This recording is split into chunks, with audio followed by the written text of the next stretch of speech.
When I go to protests and like do actions and like pretty much every day, it's like my life isn't for me and I'm kind of distracted, if you will, by like the greater problems that are going on. So when I'm protesting like the Keystone Pipeline, like all I care about is stopping that pipeline and like thinking about all the animals that are dying and all the pollution and all the indigenous communities that are being displaced, and like it's so devastating and so upsetting. Like I could care less if I get arrested or if something happens to me. Like, me can wait.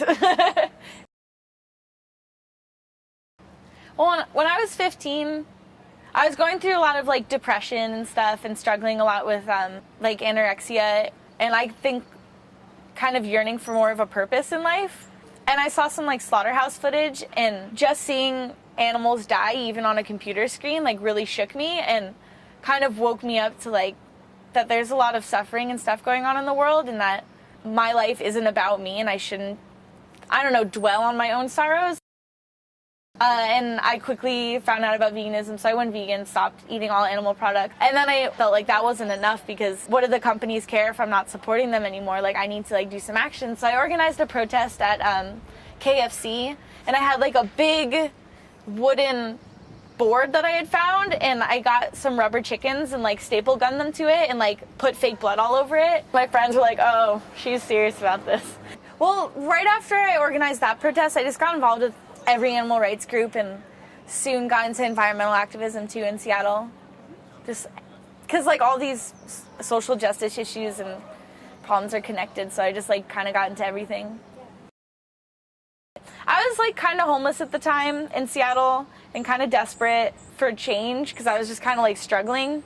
And I didn't even want to go to college. I didn't intend to, and I didn't think I was smart enough to go to college. And my mom encouraged me a lot to drop out, but I don't think that's worked for anyone in my family, because I don't think anyone's finished college. And since I was considered homeless, I got to apply for free, which was cool, because originally I was like, I can't afford to apply. And I got accepted to Berkeley, so I was like, I'm out of here.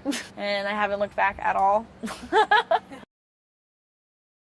I have a job at the farmer's market, but I volunteer at the student grocery store, the Berkeley Student Food Collective, and with Fossil Free Cal and a couple other groups. The Food Collective is a volunteer grocery store. It started 3 years ago out of protests against the Panda Express that was going to open on campus. And Panda Express is just like a big fast food chain, and it's unethical on many levels. Like the meat that they serve is from factory farmed animals that were probably tortured, and the worker exploitation. None of their food's organic or local. So students protested, and they wanted like a more ethical source of food. So some students got a grant and started the grocery store, and it's all volunteer run, and all the produce is from local farms that are within 250 miles of the location.